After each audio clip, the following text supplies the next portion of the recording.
गरुड़ पुराण अध्याय 2। मरणासन्न व्यक्ति के लिए कल्याणकारी कर्म सबसे पहले भूमि को गोबर से तोपना चाहिए। फिर जल की रेखा से मंडल बनाकर उस पर तिल और कुश घास बिछाकर मरणासन्न व्यक्ति को उस पर सुला देना चाहिए। उसके मुंह में पंचरत्न स्वर्ण आदि डालने से सब पापों को जलाकर मुक्त कर देता है।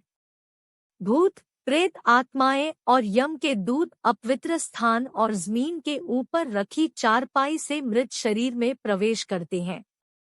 उसके मुंह में गंगा जल डालना चाहिए अथवा तुलसी का पत्ता रखना चाहिए। कोई भी शोक न मनाता हुआ उसके पास प्रभु का नाम ले। जब तक प्राण है विष्णु का नाम ले। यमराज का अपने दूतों को आदेश है कि मेरे पास उन आत्माओं को लाओ जो हरि का नाम नहीं लेते। हरि को जपने वाले मेरे पास नहीं आते। पापी मनुष्य जो नारायण को नहीं मानते, उनके कितने ही पुण्य कर्म उनके पापों को नहीं मिटा सकते। हे गरुड़, जाने या अनजाने में मनुष्य जो भी पाप करते हैं, उन पापों की शुद्धि के लिए उन्हें प्रायश्चित करना चाहिए। शास्त्रों में दशविधि स्नान, चंद्रायना व्रत, गौदान आदि का लेख किया गया है।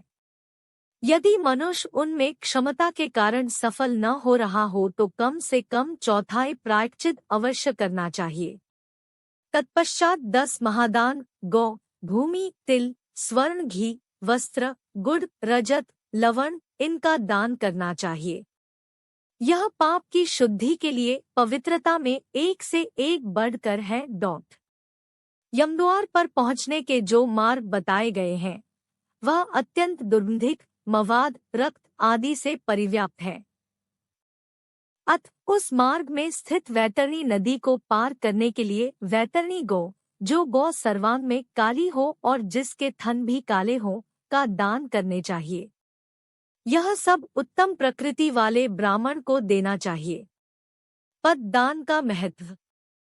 छत्र, जूता, वस्त्र, अंगूठी, कमंडलू, आसन, पात्र और भोजन पदार्थ, यह 8 प्रकार के पद दान है।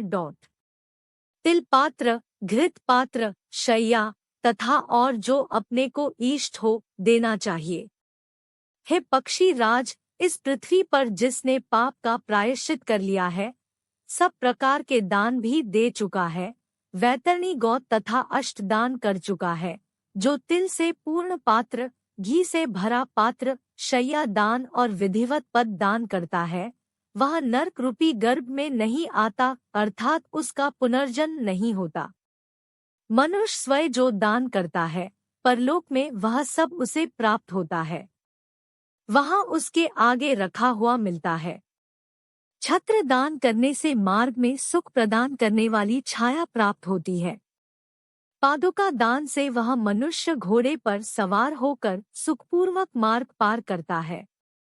जल से परिपूर्ण कमंडलू के दान से मनुष्य सुखपूर्वक परलोक गमन करता है। वस्त्र आभूषण दान करने से यमदूत प्राणी को कष्ट नहीं देते। तिल, सफेद, काले, भूरे के दान से मन, वाणी और शरीर से किए हुए पाप नष्ट होते हैं। सभी साधनों से युक्त शैया दान से स्वर्ग लोक में 60,000 वर्ष तक इंद्रलोक के भोग भोगता है। इसके अतिरिक्त गौ दान देते समय नांदा नाम के उच्चारण करने से वैतरणी नदी में नहीं गिरता।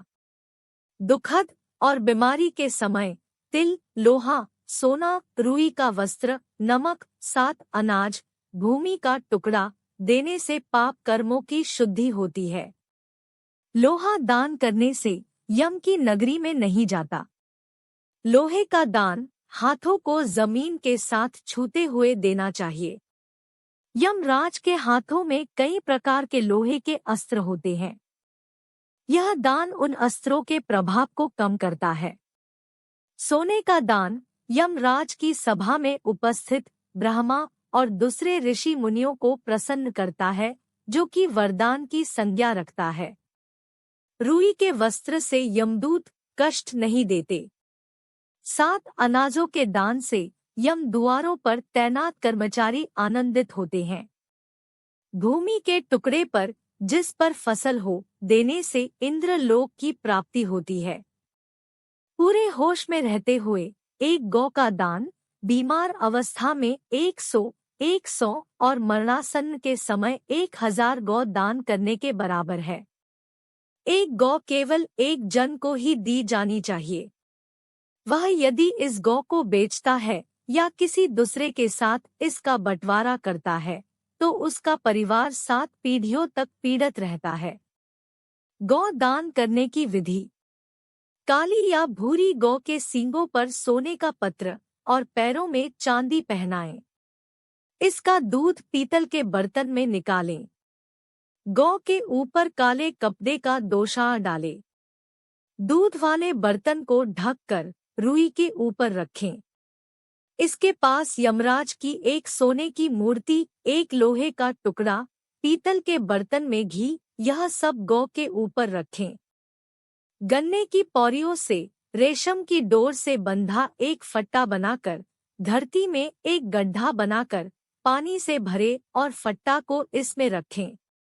गौ की पूंछ पकड़कर पैर फट्टा पर रखकर ब्राह्मण को दान दक्षिणा नमस्कार करके मंत्र का उच्चारण करते हुए भगवान विष्णु से नम्र प्रार्थना करे कि हे प्रभु, आप सब प्राणियों के दाता, रक्षक और कल्याणकारी है।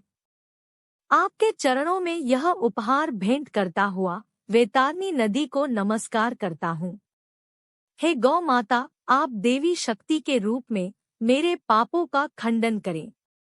फिर हाथ जोड़े हुए यमराज को गौ की प्रतिमा में देखते हुए इन सब के गिर्द एक चक्कर लगाकर ब्राह्मण को दान में दे। गौ दान के लिए शुभ समय स्थान। सभी नहाने वाले पवित्र स्थल। ब्राह्मणों के निवास स्थान। सूर्य चंद्र ग्रहण। नए चांद वाले दिन। थोड़ी संपत्ति धन अपने हाथों से दान में दी हुई का प्रभाव सदा ही रहता है। धन, संपत्ति, पत्नी, परिवार सब विनाश होने वाले हैं, इसलिए पुण्य कर्मों को संचित करो। पुण्य दान छोटे बड़े से मेरे को कोई फर्क नहीं पड़ता। लालच के कारण जो पापी लोग बीमारियों में पुण्य दान नहीं करते वह सदा दुखी ही रहते हैं। पुत्र, पौत्र, भाई, बंधु, मित्र जो मरणासन्न व्यक्ति के लिए दान पुण्य नहीं करते उन्हें ब्राह्मण हत्या का पाप लगता है। इन बताए गए सभी प्रकार के दानों में प्राणी की श्रद्धा और अश्रद्धा से आई हुई दान की अधिकता और कमी के कारण उसके फल में श्रेष्ठता और लघुता आती है। भूमि पर बने इस मंडल में ब्रह्मा, विष्णु, रुद्र, लक्ष्मी तथा अग्नि देवता विराजमान हो जाते हैं। अतः मंडल का निर्माण अवश्य करना चाहिए। मंडलविहीन भूमि पर प्राणत्याग करने पर उसे अन्य योनि नहीं प्राप्त होती। उसकी जीव आत्मा वायु के साथ भटकती रहती है। तिल मेरे पसीने से उत्पन्न हुए हैं। इसका प्रयोग करने पर असुर, दानव, दैत्य भाग जाते हैं। एक ही तिल का दाना स्वर्ण के 32 सेर तिल के बराबर है। कुश मेरे शरीर के रोमों से उत्पन्न हुए हैं। कुश के मूल में ब्रह्मा, मध्य में विष्णु तथा अग्र भाग में शिव को जानना चाहिए। इसलिए देवताओं की तृप्ति के लिए मुख्य रूप से कुश को और पितरों की तृप्ति के लिए तिल का महत्व है। हे पक्षी श्रेष्ठ, विष्णु, एकादशी व्रत, गीता, तुलसी, ब्राह्मण और गौ, यह 6 दुर्गम आसार संसार में लोगों को मुक्ति प्रदान करने के साधन है। अंतिम सांसों में ओ गंगा भागवत गीता के श्लोक अथवा हरि का नाम जपने से मंगलकारी होता है। मृत्यु काल में मरणासन्न के दोनों हाथों में कुश रखना चाहिए बटा इससे प्राणी विष्णु लोक को प्राप्त होता है। लावनारस पितरों को प्रिय होता है अथवा स्वर्ग प्रदान करता है। उसके समीप तुलसी का पेड़, शालग्राम की शिल्ला सभी पापों को नष्ट करती है, भी लाकर रखें। जिस घर में तुलसी स्थल बनाकर तुलसी की पूजा होती है वह एक पवित्र नहाने का स्थान माना जाता है और यम के दूत वहां नहीं आते। इसके बाद यथा विधान सूतकों का पाठ करना चाहिए। ऐसा करने से मृत्यु मुक्तिदायक होती है। शोक न मनाते पुत्र को सर मुंडवा कर नए वस्त्र धारण कर अपने प्रियजनों के साथ लाश को नहलाना चाहिए। इसके बाद मरे हुए व्यक्ति के शरीरगत विभिन्न स्थानों में मुख, नाक के छिद्र, नेत्र, कान, लिंग, ब्रह्मांड पर सोने की शालाखें रखे डॉट उसके शव को 2 वस्त्रों से आच्छादित करके कुमकुम और अक्षत से पूजन करना चाहिए। घर की बहुरानी और दूसरों को लाश की गिर्द चक्कर लगाकर उसे पूजन चाहिए और मरण स्थल पर चावल की खीर, लाई अर्पित करना चाहिए। ऐसा करने से धरती माता और दिव्य शक्तियां प्रसन्न होती है। पुष्पों की माला से विभूषित करके उसे पुत्र बंधुओं के साथ द्वार से ले जाया जाए। उस समय पुत्र को मरे हुए पिता के शव को कंधे पर रखकर स्वयं ले जाना चाहिए। यदि मनुष्य को मोक्ष न मिलता हो तो पुत्र नरक से उसका उद्धार कर देता है। जो पुत्र लाश को कंधा देता है उसे हर कदम पर अश्वमेध यज्ञ का फल मिलता है।